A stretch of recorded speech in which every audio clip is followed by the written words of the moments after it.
భారత భూభాగం తరువాత మనం నెక్స్ట్ క్లాస్ కంటిన్యూ చేద్దాం. భారత రాజ్యాంగం షెడ్యూల్స్ గురించి నేర్చుకుందాం. షెడ్యూల్స్. సో మనకి స్వాతంత్రము వచ్చిన తర్వాత భారత రాజ్యాంగాన్ని రచించిన తర్వాత అప్పటికి 1950లో మనకి మొత్తం 8 షెడ్యూల్ ఉండేవి. 8 షెడ్యూల్స్ ఉండేవి. కానీ ప్రస్తుతం మొత్తం షెడ్యూళ్ళు ఒక 4 పెరిగినాయి, 12 షెడ్యూల్స్ ఉన్నాయి. సో భారత రాజ్యాంగంలో 12 షెడ్యూళ్ళు పేర్కొనబడ్డాయి. సో ఒక్కొక్క షెడ్యూల్ గురించి మనం జాగ్రత్తగా నేర్చుకుందాం. షెడ్యూల్ 1. సో మొదటి షెడ్యూల్ దేని గురించి చెప్తుందంటే భారత భూభాగంలోని రాష్ట్రాలు, అదేవిధంగా మన కేంద్రపాలిత ప్రాంతాలు సో ఏవైతే ఉన్నాయో వాటి గురించి, సో మనకి వాటి యొక్క పేర్లు కానివ్వండి, వాటి యొక్క విస్తరణ, సో వాటన్నిటి గురించి మనకి ఫస్ట్ షెడ్యూల్ చెప్తుంది. అంటే పేర్లు, సో విస్తరణ, సో వీటన్నిటి గురించి మొట్టమొదటి షెడ్యూల్ అనేది చెప్పడం జరుగుతుంది. Okay, right. ఇది మొదటి షెడ్యూల్ గురించి మీకు ఆల్రెడీ ఈ article 1, article 2, article 3, article 4 discuss చేసాం లాస్ట్ క్లాస్లో. సో ఇది షెడ్యూల్ 1 గురించి. షెడ్యూల్ 2 మనం జాగ్రత్తగా వినండి, ఈ టాపిక్ ఇంపార్టెంట్. షెడ్యూల్ 2 గురించి. షెడ్యూల్ 2 చూసినట్లయితే రాజ్యాంగ పదవుల్లో ఉన్నవారి వేతనాలు, రాష్ట్రపతి, అదేవిధంగా రాజ్యాంగ పదవుల్లో ఉన్నవారి వేతనాల గురించి షెడ్యూల్ 2 అనేది తెలియజేస్తుంది. ముఖ్యంగా ఏ ఆర్టికల్స్ కూడా మనం గుర్తుపెట్టుకోవాలి ఇక్కడ. ఓకే, సో జాగ్రత్తగా వినండి. రాష్ట్రపతి యొక్క జీతభత్యాల గురించి చెప్పే ఆర్టికల్ 59 క్లాస్ 3. Article 59 class 3. ఈ ఆర్టికల్ 59 క్లాస్ 3 రాష్ట్రపతికి యొక్క జీతభత్యాల గురించి తెలియజేస్తుంది. అయితే ఉపరాష్ట్రపతి గురించి తెలియజేసేది ఆర్టికల్ 65 క్లాస్ 3. ఒక్కొక్క సమయంలో రాష్ట్రపతి పదవి ఖాళీ అయినప్పుడు ఉపరాష్ట్రపతి రాష్ట్రపతిగా బాధ్యతలు స్వీకరించవలసి ఉంటుంది. అటువంటప్పుడు ఈ యొక్క జీతభత్యం, ఉపరాష్ట్రపతి యొక్క జీతం రాష్ట్రపతికి ఎంత ఇస్తారో అంత జీతం ఇవ్వడం అనేది జరుగుతుంది. నెక్స్ట్, సో రాష్ట్రాల గవర్నర్లకు ఇచ్చే జీతభత్యాలు గురించి తెలియజేసే ఆర్టికల్ 158 క్లాస్ 3. ఇవి కూడా ఈ షెడ్యూల్లో పేర్కొనడం జరిగింది. ఆర్టికల్ 158 క్లాస్ 3 రాష్ట్రాల గవర్నర్ల యొక్క జీతభత్యాలు. సో నెక్స్ట్, లోక్సభ, రాజ్యసభ యొక్క చైర్మన్స్, డిప్యూటీ చైర్మన్స్, సో వీళ్ళ యొక్క జీతభత్యాల గురించి తెలియజేసే ఆర్టికల్ 97. So article 97. అయితే మరి రాష్ట్ర స్థాయిలో చూస్తే విధాన పరిషత్, అంటే కొన్ని రాష్ట్రాల్లో విధాన పరిషత్ ఉండకపోవచ్చు. సో వాళ్ళ యొక్క చైర్మన్, డిప్యూటీ చైర్మన్ యొక్క జీతభత్యాల గురించి తెలియజేసే ఆర్టికల్ 186. ఆర్టికల్ 186. అదేవిధంగా సుప్రీంకోర్టు ప్రధాన న్యాయమూర్తి అవనివ్వండి, అదేవిధంగా మిగతా న్యాయమూర్తుల యొక్క జీతభత్యాల గురించి తెలియజేసే ఆర్టికల్ 125. సో ఇక్కడ మెయిన్గా ఈ షెడ్యూల్ 2లో రాష్ట్రపతి, ఉపరాష్ట్రపతి, రాష్ట్రాల గవర్నర్లు, లోక్సభ, రాజ్యసభ యొక్క చైర్మన్, డిప్యూటీ చైర్మన్లు, సుప్రీంకోర్టు, హైకోర్టు న్యాయమూర్తులు, విధానసభ, విధాన పరిషత్ అంటే అసెంబ్లీ, కౌన్సిల్ రెండూ కూడా వారి యొక్క జీతభత్యాలు, కేంద్ర మంత్రిమండలి, రాష్ట్ర మంత్రిమండలి అంటే controller and auditor general, so వీళ్ళ గురించి తెలియజేస్తుంది. ఎమ్మెల్యేల యొక్క జీతభత్యాల గురించి షెడ్యూల్ 2లో చెప్పబడలేదు, గుర్తుపెట్టుకోండి. మీకు ఎగ్జామ్లో ఎలాగడగొచ్చు అంటే షెడ్యూల్ 2లో క్రింది వానిలో షెడ్యూల్ 2లో పేర్కొనని ఎవరి జీతభత్యాలు పేర్కొనలేదు అని అడగవచ్చు. అందువల్ల గుర్తుపెట్టుకోండి, ఇవన్నీ మనకు అవసరం. హైకోర్టు న్యాయమూర్తులు అయితే ఆర్టికల్ 221 గురించి తెలియజేస్తుంది వారి యొక్క జీతభత్యాలు. కంట్రోలర్ అండ్ ఆడిటర్ జనరల్ యొక్క జీతభత్యాల గురించి తెలియజేసే ఆర్టికల్ 148 క్లాస్ 3. అయితే కేంద్ర మంత్రి మండలి యొక్క జీతభత్యాలు తెలియజేసేది 75 క్లాస్ 6. రాష్ట్ర మంత్రి మండలి తెలియజేసేది 164 క్లాస్ 5. ఓకే, ఇవి షెడ్యూల్ 2. అయితే ఒక్కసారి గుర్తుపెట్టుకోండి, ఇక్కడ కొన్ని విషయాలు. షెడ్యూల్ 3కి వెళ్ళేటప్పుడు మనకి షెడ్యూల్ 2 గుర్తుపెట్టుకుంటే కొన్ని ఆన్సర్ చేయొచ్చు. ఇప్పుడు కేంద్ర మంత్రిమండలిలో ఉందనుకోండి, వారి యొక్క ప్రమాణ స్వీకారం గురించి నెక్స్ట్ నేర్చుకుంటాం. అయితే ఈ 75 క్లాస్ 6 కదా, 6 కాబట్టి ఒక 2 తీసేయండి. 75 క్లాస్ 4, అది ఇది అనుకోండి 164 క్లాస్ 3. అలాగా కొన్ని. హైకోర్టు అనుకోండి 221, 2 తీసేయండి అండ్ 219 ఆర్టికల్ అలామాట. మీకు అర్థమవుతుంది నెక్స్ట్ చెప్పినప్పుడు. ఓకే, సో ఇవి ఇక్కడ దాకా గుర్తుపెట్టుకోండి. నెక్స్ట్ చూడండి. నెక్స్ట్ షెడ్యూల్ 3 గురించి చూద్దాం.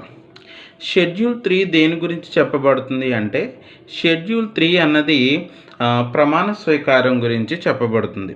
సో రాజ్యాంగ పదవుల్లో ఉన్న వారి ప్రమాణ స్వీకారం గురించి, ముఖ్యంగా కేంద్ర రాష్ట్ర మంత్రులు యొక్క ప్రమాణ స్వీకారం గురించి చెప్పబడుతుంది. సో కేంద్ర మంత్రి మండలి అయితే 75-6 అన్నాను ఎక్కడ, జీతభత్యాల దగ్గర, ఇక్కడ 75-4. రాష్ట్ర అయితే 164 క్లాస్ 3, అక్కడ 164 క్లాస్ 5. ఓకే, అంటే ఈ 75 క్లాస్ 4 ఏం తెలియజేస్తుందంటే, కేంద్ర మంత్రి మండలి యొక్క ప్రమాణ స్వీకారం గురించి ఈ ఆర్టికల్ తెలియజేస్తుంది. షెడ్యూల్ 3లో ఎవరైతే ప్రమాణ స్వీకారం గురించి తెలియజేశారో వారి గురించి చెప్పబడిన ఆర్టికల్ చూస్తున్నాం.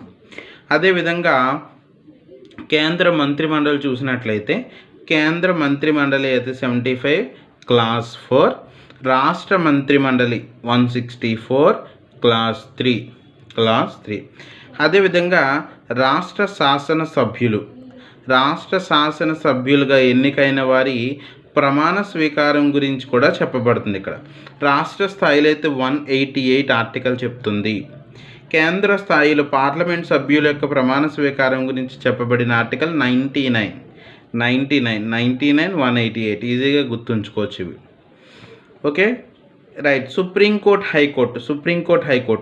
సుప్రీంకోర్టు చూసినట్లయితే అక్కడ 125 ఆర్టికల్ చెప్తుంది ఈ యొక్క జీతభత్యాల గురించి.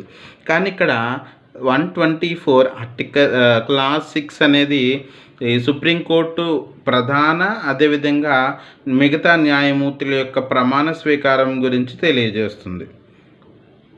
హైకోర్టు న్యాయమూర్తుల ప్రమాణ స్వీకారం గురించి తెలియజేసేది 219.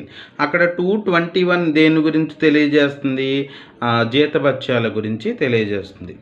ఇక్కడ వెరీ ఇంపార్టెంట్ ఏంటంటే, ఈ శాసనసభలకు కానివ్వండి, అదేవిధంగా పార్లమెంట్కి కానివ్వండి, పోటీ చేసే అభ్యర్థులు రిటర్నింగ్ ఆఫీసర్ దగ్గర వారు ప్రమాణ స్వీకారం చేయాల్సి ఉంటుంది. ఓకే, సో అది రాష్ట్ర స్థాయిలో అయితే రాష్ట్ర శాసనసభలకు విధానసభ అవనండి, విధాన పరిషత్ అవనివ్వండి, సో వాటికి పోటీ చేసే అభ్యర్థులు, రాష్ట్ర శాసనసభలకు పోటీ చేసే అభ్యర్థులు ఆర్టికల్ 173 ప్రకారం వాళ్ళు ప్రమాణ స్వీకారం రిటర్నింగ్ ఆఫీసర్ దగ్గర చేయాల్సి ఉంటుంది. పార్లమెంటు అభ్యర్థులు కూడా ఆర్టికల్ 84 ప్రకారం చేయాలి. ఓకే, ఇవి గుర్తుపెట్టుకోండి. అక్కడ కాగ్ గురించి, కంట్రోలర్ అండ్ ఆడిటర్ జనరల్ గురించి డిస్కస్ చేసినప్పుడు, కంట్రోలర్ అండ్ ఆడిటర్ జనరల్ పదవిలో వారి యొక్క జీతభత్యాల గురించి చెప్పే ఆర్టికల్ 148 క్లాస్ 3. ఇక్కడ వారి యొక్క ప్రమాణ స్వీకారం గురించి చెప్పేది ఆర్టికల్ 148 క్లాస్ 2. రైట్. సో ఇది షెడ్యూల్ 3 గురించి. మనం ఇప్పుడు షెడ్యూల్ 4 గురించి నేర్చుకుందాం. షెడ్యూల్ 4.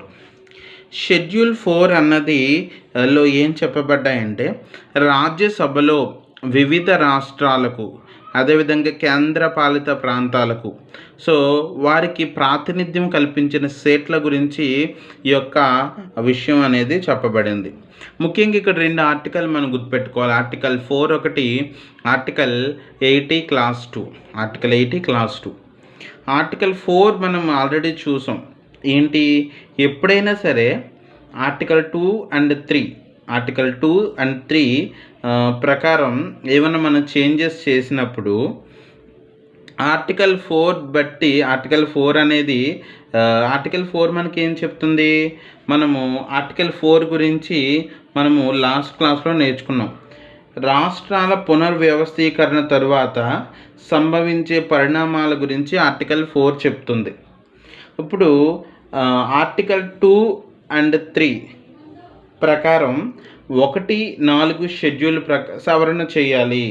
ఇప్పుడు ఆర్టికల్ 2 అండ్ 3 మనకి ఏదైనా చేంజెస్ చేసినప్పుడు అప్పుడంటే ఏదైనా 2-3 ప్రకారం ఏదైనా రాష్ట్రాల పునర్వ్యవస్థీకరణ జరిగింది అంటే షెడ్యూల్ 1, షెడ్యూల్ 4. షెడ్యూల్ 1 ఏం చెప్తుంది, ఆ యొక్క రాష్ట్రాల పేర్లు, విస్తీర్ణం వీటి గురించి చెప్తుంది. అది చేంజ్ చేయాలి. అదేవిధంగా షెడ్యూల్ 4 కూడా చేంజ్ చేయాలి. షెడ్యూల్ 4 దేని గురించి చెప్తుంది, రాజ్యసభ సీట్ల గురించి. అయితే ఆర్టికల్ 80 క్లాస్ 2 ఏ రాష్ట్రాలకు కేటాయించబడిన రాజ్యసభ సీట్ల గురించి చెప్తుంది. ముఖ్యంగా మన దేశంలో ఏ రాష్ట్రాలకు సీట్లను కొన్ని చెప్తున్నాను, రాజ్యసభ సీట్లు కేటాయించబడ్డాయో. ముఖ్యంగా యూపీ, ఉత్తరప్రదేశ్ 31 రాజ్యసభ సీట్లు, 31 ఎక్కువగా ఉత్తరప్రదేశ్లో ఉన్నాయి. Next Maharashtra, next Tamil Nadu. UP, Maharashtra, Tamil Nadu. Next West Bengal. West బెంగాల్కి బీహార్ అంటే బీహార్, రెండింటికి కూడా 16 సీట్లు, రెండు కూడా 16. సో మీరు ఒకసారి గుర్తుపెట్టుకోండి. వెస్ట్ బెంగాల్ చూసినట్లయితే డబ్ల్యూబి, వెస్ట్ బెంగాల్. డబ్ల్యూ అంటే వెస్ట్ బెంగాల్, బి అంటే బీహార్. సో రెండింటికి 16 అలా గుర్తుపెట్టుకోవచ్చు. అదేవిధంగా కర్ణాటక చూసినట్లయితే 12. కర్ణాటక చూసినట్లయితే 12. సో మన కర్ణాటక చూసినట్లయితే కే అన్నది ఇంగ్లీష్లో చూసినట్లే కే అంటే K11 నెంబర్లు A1 B2 అలా కౌంట్ చేసామనుకో K11. ఆంధ్రప్రదేశ్ ఏ అంటే 1, 11 + 1 12 అలా కూడా మనం గుర్తుపెట్టుకోవచ్చు. కర్ణాటక 12. ఇక్కడ MP, AP, Gujarat. MP, AP, Gujarat ఈ 3 కూడా 11 ఉన్నాయి. 11. కేరళ 9, కేరళ 9. పంజాబ్, పీజే అంటే Punjab 7. TG Telangana 7. TS state అంటున్నావు కదా, తెలంగాణ స్టేట్, టీఎస్ అని కూడా అనుకోవచ్చు, నేను అలా రాశాను. ఇప్పుడు టీఎస్ తెలంగాణ 7. అస్సాం 7. ఒక్కసారి గుర్తుపెట్టుకోండి, ఈశాన్య రాష్ట్రాల్లో ముఖ్యంగా అస్సాం 7 ఉంటే సో మిగతా స్టేట్స్ చూస్తే ఒక్కొక్కటే ఉంటుంది, ఒక్కో రాష్ట్రానికి ఒక్కొక్కటి. అస్సాం మాత్రం 7. హిమాచల్ ప్రదేశ్ 3, ఉత్తరాఖండ్ 3. హిమాచల్ ప్రదేశ్ 3, ఉత్తరాఖండ్ 3. ఒడిస్సా, రాజస్థాన్ చెరోటి 10. ఒరిస్సా, రాజస్థాన్. జమ్మూ కాశ్మీర్ 4, ప్రస్తుతం జమ్మూ కాశ్మీర్ 4. జార్ఖండ్ 6. సో ఈ విధంగా కొన్ని రాష్ట్రాలు గుర్తుపెట్టుకోండి. పుదుచ్చేరి అనుకోండి ఒకటే, మిగతా కేంద్రపాలిత ప్రాంతాలు చూసుకున్నా ఒక్కొక్కటే. సో ఇవి మాత్రం మనం గుర్తుపెట్టుకోవాలి.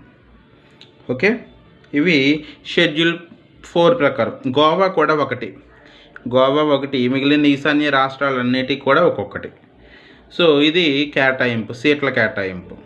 సో మనం రాజ్యసభ గురించి డిస్కస్ చేసినప్పుడు సీట్లు ఏ ప్రాతిపదికన కేటాయిస్తారని అక్కడ మనం నేర్చుకున్నాం. నెక్స్ట్ షెడ్యూల్ 5 అనేది షెడ్యూల్డ్ ప్రాంతాలు, ముఖ్యంగా గిరిజన ప్రాంతాలు ఏవైతే ఉంటాయో ఆ ప్రాంత పాలన గురించి తెలియజేస్తుంది. దీని గురించి మనం సెపరేట్గా నేర్చుకున్నాం. అస్సాం షెడ్యూల్ 6 కూడా ఈ అస్సాం, మేఘాలయ, త్రిపుర, మిజోరం ఈ ప్రాంతాల్లో గిరిజన ప్రాంత పాలన గురించి తెలియజేస్తుంది. మనం ఈ 2 షెడ్యూళ్ళు సెపరేట్గా నేర్చుకున్నాం. నెక్స్ట్ షెడ్యూల్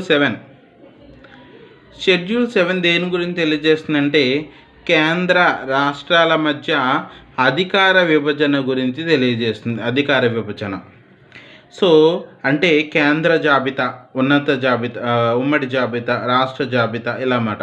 సో 19 అంటే ఏ అంశాలు కేంద్ర పరిధిలో ఉంటాయి, ఏ అంశాలు రాష్ట్ర పరిధిలో ఉంటాయి, ఏ అంశాలు కేంద్ర రాష్ట్ర ప్రభుత్వాల మధ్య పరస్పర సంబంధం కలిగి ఉంటాయి అని ఇప్పుడు చూద్దాం. సో ఇవన్నీ గురించి తెలియజేస్తుందన్నమాట.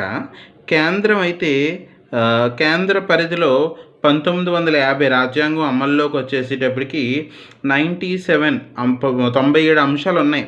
ప్రస్తుతం 98 ఉన్నాయి.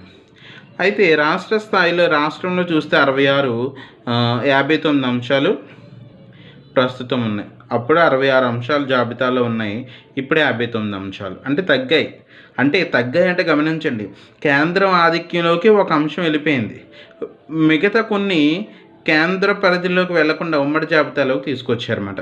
అందువల్ల 47 ఇవైని, 52 ఇవైని.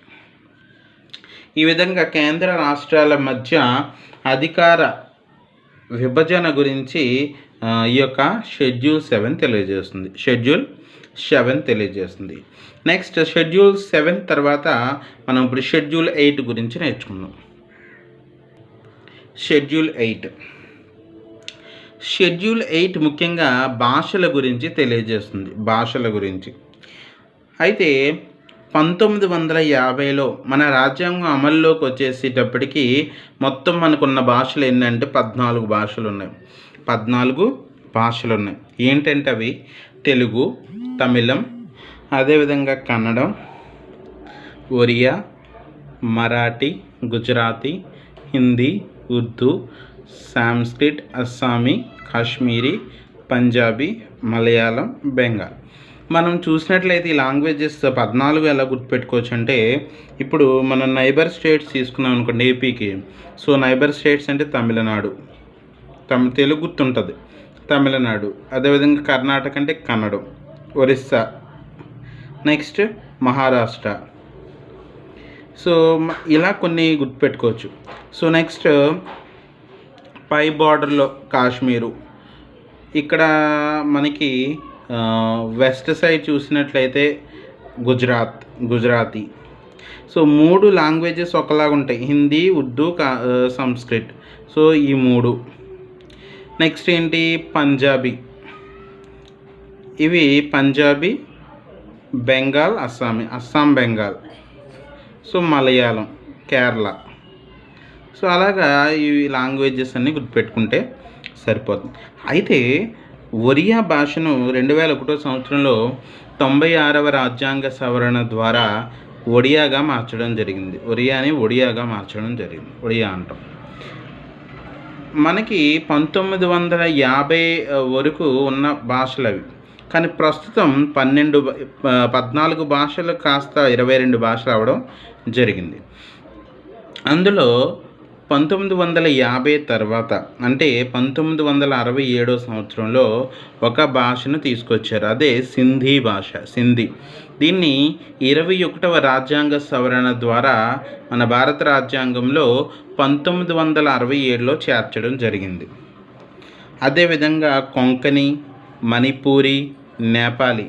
సో ఈ భాషలను 71వ రాజ్యాంగ సవరణ ద్వారా 1992లో ఈ భాషలు తీసుకొచ్చారు.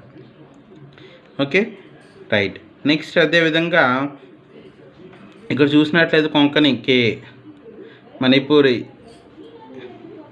నేపాల్ ఎన్, KMN. సో ఆ విధంగా కానీ కోడ్ పెట్టుకుని గుర్తుపెట్టుకోండి. నెక్స్ట్ 92వ రాజ్యాంగ సవరణ ద్వారా 2003వ సంవత్సరంలో చోడో, డోంగ్రీ, మైథిలి, సంతాలి. సో ఈ 4 భాషలను రాజ్యాంగంలో గుర్తించడం జరిగింది. సో గుర్తింపబడిన భాషలు రాజ్యాంగం చేత 22 భాషలు ఉన్నాయి ఇప్పటిదాకా. అయితే జాగ్రత్తగా వినండి, ఇక్కడ ఎగ్జామ్ పాయింట్ ఆఫ్ వ్యూలో ఒక బిట్ అడుగుతున్నాడు ఏంటంటే 8వ షెడ్యూల్లో అధికారికంగా గుర్తింపబడిన భాష ఏంటి అని అడుగుతున్నాడు. సో ఆప్షన్లో ఇంగ్లీష్ ఇస్తున్నాడు, ఇంగ్లీష్.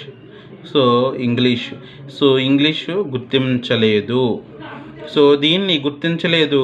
ఇది నాగాలాండ్ రాష్ట్ర భాష, గుర్తుపెట్టుకోండి. నాగాలాండ్ రాష్ట్ర అధికార భాష ఇంగ్లీష్. సో గుర్తుపెట్టుకోండి. అయితే కొన్ని భాషలకు ప్రాచీన హోదా కల్పించడం జరిగిందంటే ప్రాచీనమైన భాషలని. 2004 సంవత్సరంలో మొట్టమొదటిగా తమిళానికి ఆ హోదా దక్కింది. నెక్స్ట్ 2005లో సాంస్క్రిట్కి, తెలుగు కన్నడానికి 2008లో ప్రాచీన హోదా దక్కింది. 2013లో మలయాళం, 14లో ఒడియా.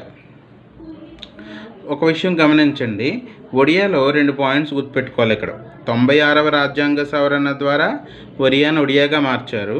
నెక్స్ట్ 2014లో దీనికి ప్రాచీన హోదా దక్కింది, ప్రాచీన భాష. నెక్స్ట్ ఏంటంటే 9వ షెడ్యూల్ 9.